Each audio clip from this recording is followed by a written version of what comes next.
Hey guys, welcome to the very first episode of EMP Weekly, the show that gives you all of the latest and the greatest from Emprox and the Oceania Esports scene. I better get that right on the first episode, am I right or am I right?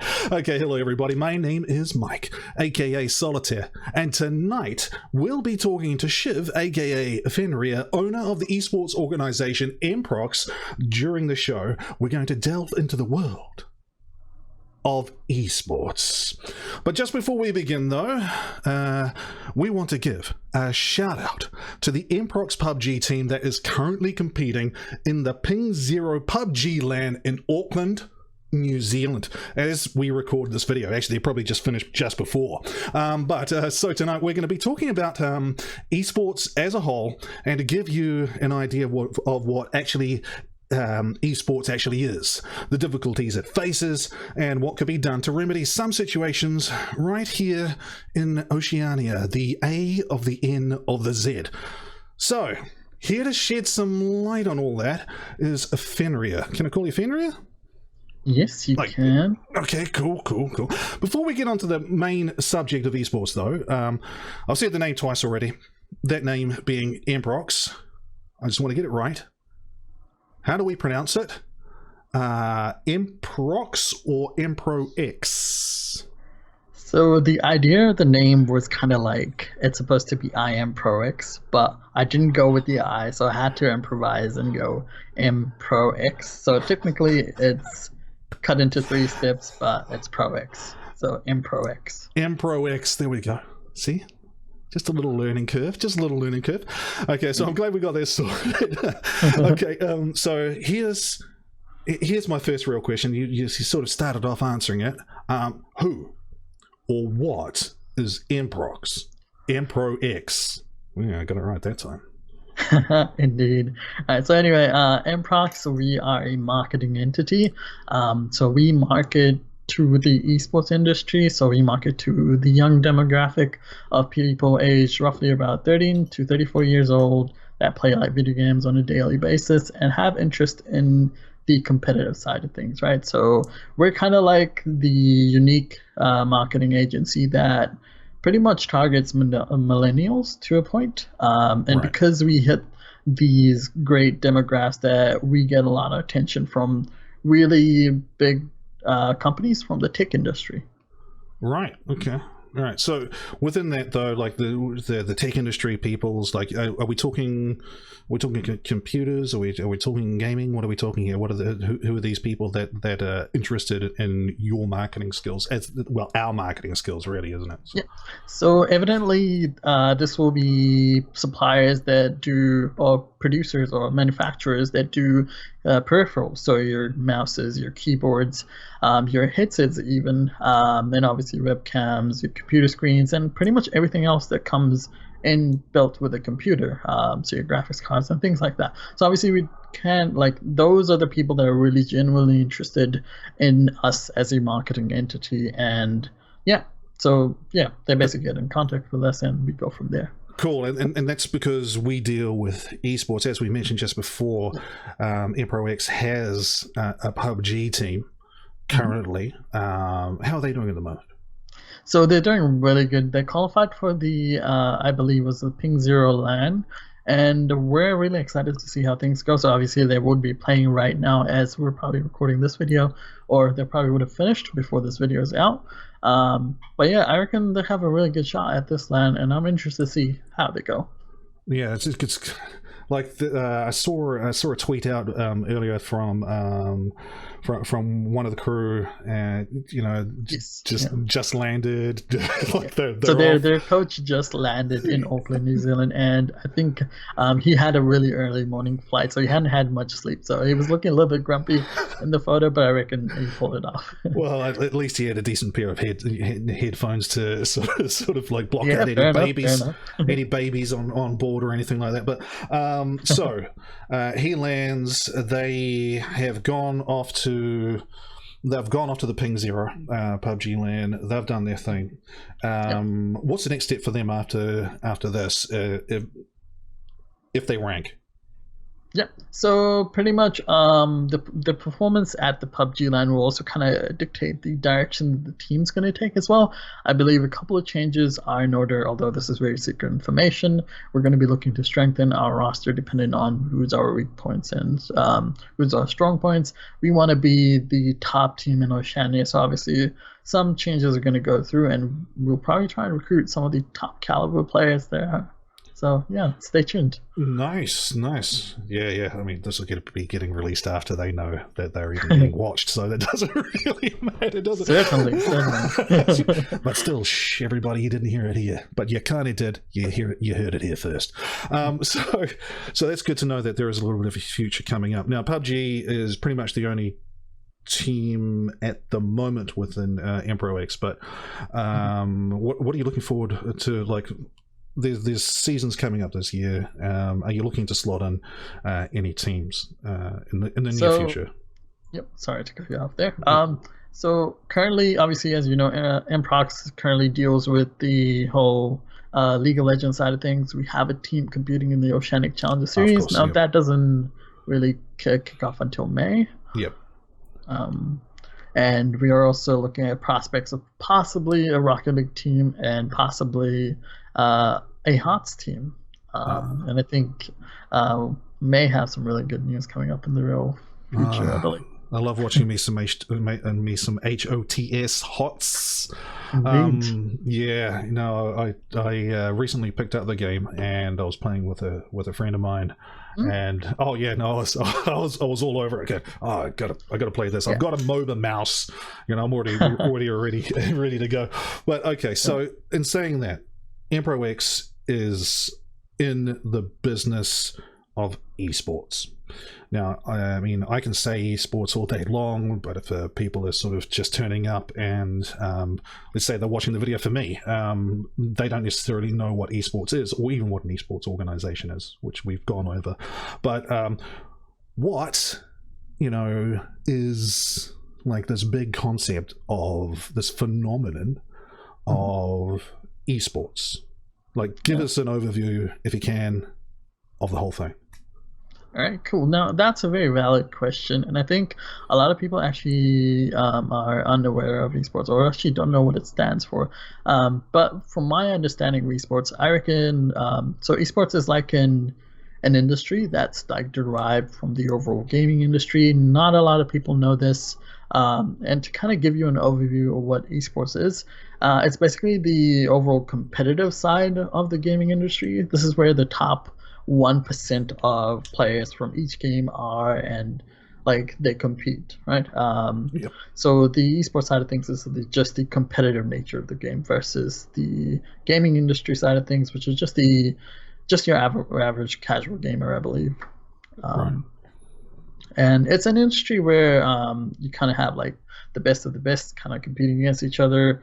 And obviously there's like money involved in terms of prize money. There's also like a lot of fame involved. Currently, I think esports players get the same recognition as superstars, like your pop singers and whatnot, like so movie stars and whatnot. It's insane. So I mean, these guys are driving around Ferraris and Lamborghinis. They've got fans running after them in the street. Yes, and and like it's just gigantic. So one of the cool aspects about esports on its own, even though it is like a subcategory to the gaming industry, it actually is probably making more money than the gaming industry alone. And if you kind of like combine both of them, they're like a superpower, right? Essentially, in comparison to like all the other industries that are out there, like the standard sports industry, right? And currently, like esports is just climbing, and because it's like the industry for the millennials and like the new age or the new era of like people coming in, or like kids coming in, it's gaining a whole lot of popularity, and then that's what's kind of like driving it, in my opinion. Yeah, driving that fiscal end to it, right? Basically. Yeah, so like, sorry, no, carry on. I was just gonna, because I feel like because I wanted to know what your thoughts were on the esports side of things, because obviously you heard my side of the story, and I want to kind of direct the question onto you and say, what do you think esports is, or what is the overall difference that you believe the esports industry has to the gaming industry? because I feel like a lot of people don't know this, who are not really involved in it, and only the people that are actually involved in it would know what goes on. Yeah, well, I think you keyed into something earlier when you said casual gamer, right? Now the casual gamer can't imagine what an esports arena is, and I don't mean like casual. The term casual gamer doesn't mean anything derogatory. It's just what people go home and you play the game casually. Yeah, you play the game on your couch in your pajamas, right? Yeah. So so there's that, right? But if you've been doing that for years, and that's what gaming has been for years, and that's what you know of gaming, you can't imagine the scope. It's unbelievable. It's a lot to take in as an outside viewer, because literally they are booking out stadiums that can hold 100,000 people. Olympic stadiums in South Korea, coming in, the rock stars. They've got gigantic the fireworks and live bands playing on stage. Crazy. It's insane, right? And people are paying thousands of dollars to see these guys essentially do what they do, right? But in saying all of that, what I see is the shine and the glitz, and it's not necessarily what most people see. So I mean that comes into the misconceptions.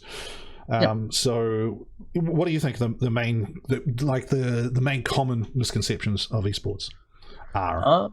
Okay, so I think that's a very fair question to ask, and I feel like the whole perception of the overall community is that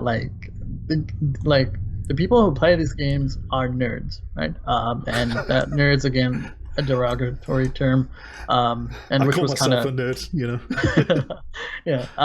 pretty much is the pop culture generation, and I feel like this is due to the whole stigma from probably the 90s, maybe even the early 2000s, where nerds were not cool. There were people just sit in their basements, play games all day, and whatnot. And I think a little bit of media manipulation has played a hand into that, and obviously past experiences. I'm pretty sure every person has a member in their family who loves video games and would not live without them. And I feel like just because they are so attached to it, they kind of sort of deviate themselves from the rest of the world to a certain degree, and so a lot of members or family members don't usually have that great experiences with them, and so they kind of pretty much carry that stigma onto all of these esports athletes. I guess I guess you're right on that one. If that's all they see, if that's all they know, then and if that's what the media is going, if those are the people that the media is going to question, then it's easier to hang a jacket on one side of the story as opposed to the other side, especially if it's something that they don't understand and aren't willing to even research. What were you saying? We were talking before. And I was saying, okay, so you're talking about the media having it having a hand to play in it, and you were talking about so media basically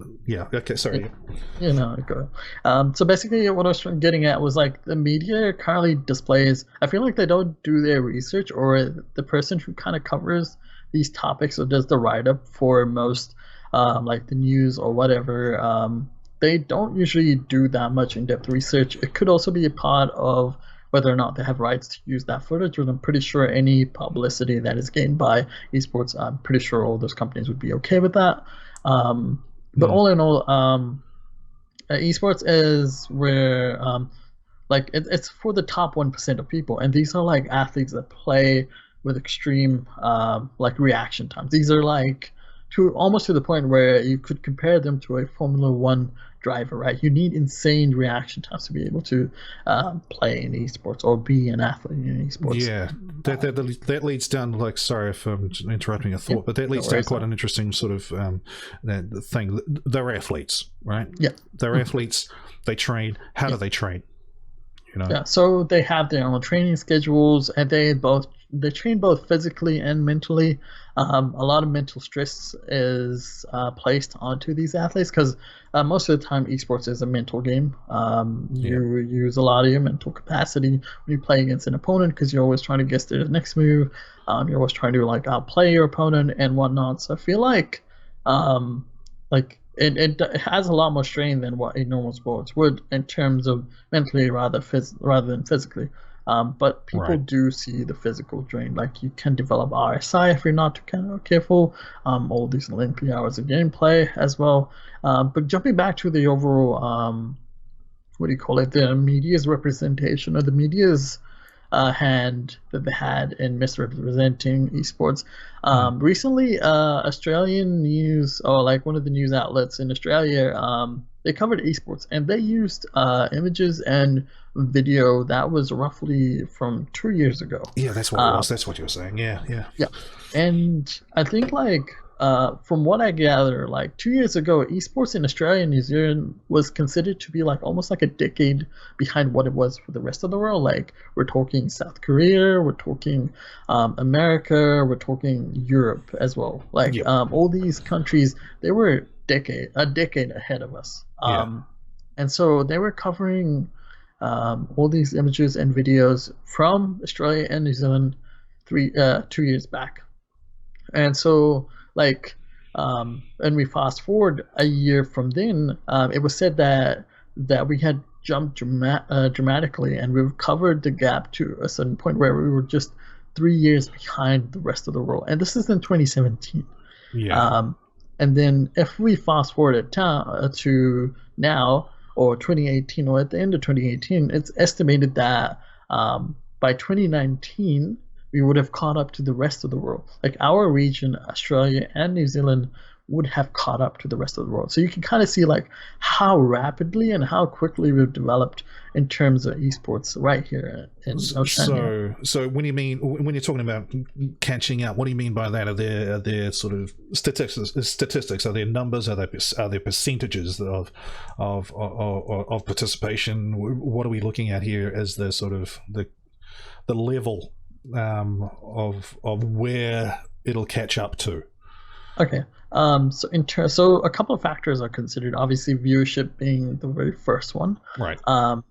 We don't have the same numbers as obviously the Northern Hemisphere does in comparison to the Southern Hemisphere, and especially between Australia and New Zealand. There's probably only 27 million people together.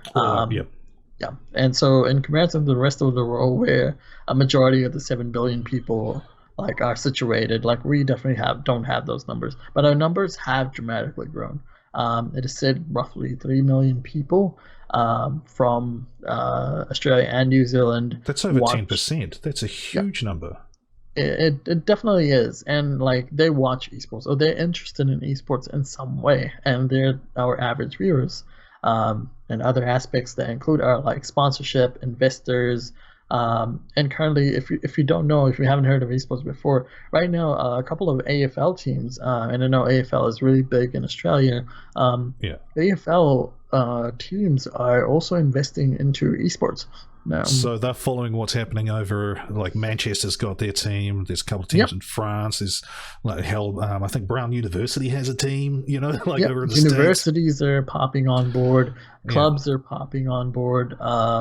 And these whole ventures, capital ventures, are also kind of coming in. You probably would have heard, I believe it was either Disney or was it Walt Disney, or it was another movie making production team, production group that also invested heavily into one of the esports, and I think it was Immortals as a team. They got roughly, I think it was 10, maybe 15 million from them in terms of investments. Now that's a crazy large sum for esports or for video games overall. Yeah, considering how many people are in that team, like, you know, that goes a long way. That goes a that certainly does. And that's only one angle of sponsorship. That's just one group giving their money. Certainly. And I think you may have heard, like, Gillette, very famous brand, a very old brand as well. They also sponsored, I think, esports over here in, I think it was League of Legends, to be honest. And they sponsored the main Worlds. Yeah. And also Coca-Cola is on board. Mercedes is on board as well. I think who else is kind of like on board? I'm trying to figure out what sponsors are also jumping in. But there's like a lot of sponsors that are kind of like coming in. Big worldwide brands. Oh yeah, certainly. These brands have been around for like ages, and they're massive brands. They aren't like a normal, like your standard brands. These are like the massive global level brands. And the reason they're jumping... It's not your local Bunnings. Exactly.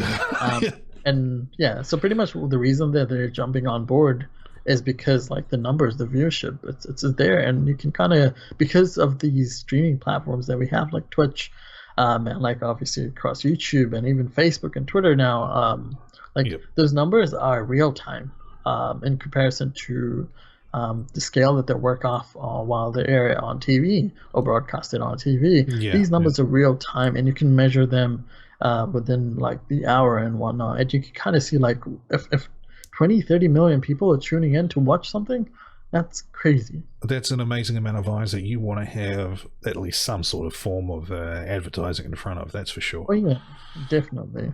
And if I were to say, like, looking closer to home, you've got the what do you call it, Avant, that have recently paired up with, like, I think Study Loans. Like, that's a unique sponsor on its own. That's a non-endemic sponsor. Yeah, that's a really good. That's cool. I like it. Yeah. And obviously McDonald's has paired up with I believe Throwdown Esports, that broadcast I think games here in Oceania. They cover both League of Legends and Rocket League currently. Right. See, that's fantastic that those truly huge multinational corporates are coming through. I mean, that means that if we're moving up through those, because you said the numbers earlier before, something like 300-400 million people watching worldwide. Yep. So, I mean, out of the 7 to 8 billion people that we got on the face of the earth right now, I might be hugely behind on those numbers, but but that's I think a huge percentage. Yep, certainly is. And I believe, like, what was estimated by 2020 that we would have roughly 1 billion people watching esports, and that's not very far away. That's roughly 2 years away. One view per them is worth a lot of money. You know, like all up, you put 1 billion people who have a penny. You know, that's a lot of money. Indeed. Yeah. Wow. That's pretty crazy in my opinion. Yeah. So Emprox is basically Emprox is basically catching this wave sort of mid-tide, right? You'd say that mid-tide. Yep. What do you think are the challenges, so like the common challenges that are coming up for Emprox and for anyone who's trying to get involved in esports in Australia and New Zealand? I mean, we can give all the fantastic numbers, but there are problems that are going to pop up all along the way. And what are these problems? I mean, they have to be. So so esports in Australia, although it's very new, there have been a couple of teams that have been here for like a couple of years, 2, maybe 3, even 4 years for that matter, and they have already established themselves as big organizations. Now, for a newcomer, it's going to be a little hard, myself included. Like, we're a mid-range organization, and we're still competing with these top-tier organizations that are in the season or have been for a very long time. And we're only getting to the stage where we can kind of like go sort of head-to-head, but we're still kind of lacking a little. And for like a newcomer, like that's going to be starting off, say for example, this year, there's a lot of factors you need to consider, one of which is probably your overall financials. It will have to match up to what is expected of you as an organization, Right. in Oceania overall. And other factors in terms of like how you're going to appeal to what are your major revenue sources, which is roughly about 70%, which is your sponsorships. Right. And for an organization, if you're not able to market and pull in sponsorships, you're not going to survive for very long. Now, perfect examples, or actually, I probably shouldn't name these orgs, but essentially there have been organizations that have come in pretty strong and they've kind of dissipated over time because they could only last a year. Yeah, it's probably best not to name them, to be honest. Yeah, I mean, yeah. But like they have tried. They had genuine interest. There were genuine people who were trying to make something happen of this, but again, no one could prepare them for what they were about to face. You're basically jumping into a tank full of sharks, pretty much. Right. And your rate of survival is very low. Right. But well, I mean, like, so you've talked about the marketing and you know, and it's a poor sharks and everything like that. But before the show, you actually mentioned that there are other things as well, like the talent pool of players, for example. Like, is it small? Yep. So I believe because we have such a small population and only a certain percentage of players play these games, and most of the times there's always like an overlap of players across different titles or game titles, Right. for that matter. Yes, the player pool is very small for certain games. It's a lot higher for more popular games such as like Counter-Strike and League of Legends, and I believe Fortnite at the current point in time. Obviously, it does hinder us in a certain way, even if the game's new, because we're not competing against a lot of players that we're not able to develop as quickly as a region, as opposed to the other bigger regions that have a larger player base. Right. Yeah. I mean, Fortnite, for example, has 40 million people playing it like in the first week, didn't they? In North America, at the very least. Yeah. Yeah. So, and like out of that, probably only 500,000 was from Australia. Right. Yeah. I mean, yeah, of course, and most of them being casual gamers, as we touched on earlier. So, that's just like, there is a need out there for the orgs want competition, and they need people to come along. Indeed, they need people. That's right, and it is. Like, can we just hint at a little recruitment there, or no? Oh yeah, certainly. Like, Emprox is looking for teams or players that are interested. If you are good at X game, contact Emprox at Emprox GG on Twitter. Indeed. Man. Yeah, we are interested. Hit us up. Good. So we've talked about media coverage. We talked about a whole bunch of other stuff. So, and we've talked about wanting more teams. What are your dreams and hopes for EmproX? Let's say, you know, everybody says, "Oh, what are your dreams and hopes are 5-10 years away?" But what are your dreams and hopes in general for it? Like, what's the future? So that's a tough question on its own. Obviously, I can only give you a perfect game scenario. Or perfect. Okay, give us your perfect game scenario. What your highest? You got to dream big, right? Indeed. Dream big. What would you love to have right at the top if you could get anything? So evidently, like, I know if you heard probably the saying that, like, if you like, what do you call them? If you aim for the moon, if you miss, you may hit the stars, right? Right. Yeah. So essentially, for me, is to kind of create a monopoly in Oceania of the top-rated teams. So I'm definitely aiming big. I'm very concerned. Coming from a coaching background myself, I am all for the player and and to a certain point, making an organization or ensuring that it runs properly is obviously kind of like a career goal as well. So for me, it would be to kind of dominate all the game titles that we have in Oceania and represent Oceania as a whole. Number one, baby. Yeah, indeed. As Emprox, like, we want everyone to be rooting for us. Like, that would be probably the perfect game scenario. Yeah, that would be good. The big old house and the fast cars. Well, totally. Don't even necessarily need the fast cars, but you know, at We least could be big the old base house. clans. Right. Oceania. Yeah. That's right. Yeah, that's fantastic.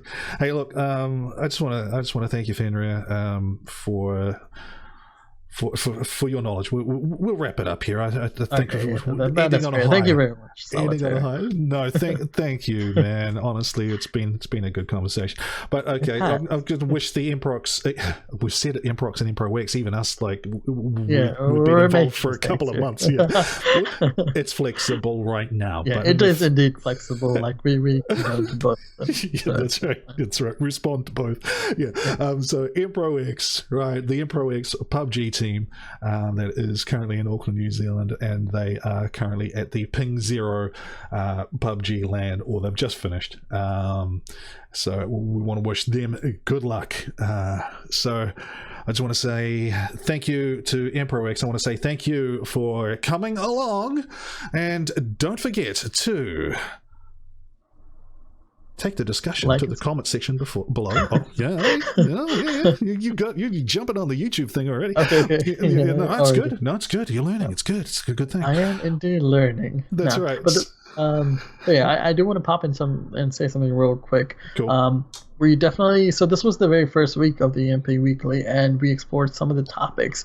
If you guys want us to kind of delve deeper into a different topic, it can be any topic at all, whether it be sponsorships, whether it be player pools, whether it be like what corporate sponsors looking for, or how the marketing side of things are handled, and esports overall in Oceania. We can definitely look to delve onto that. If you leave a comment for us, we'd be more than happy to cover it in the very next show. So yeah, don't forget to do that. Yeah, that's right. Right in the comment section below, guys. Comment, like, and subscribe. And tune in next time for some more EMP. We're out east.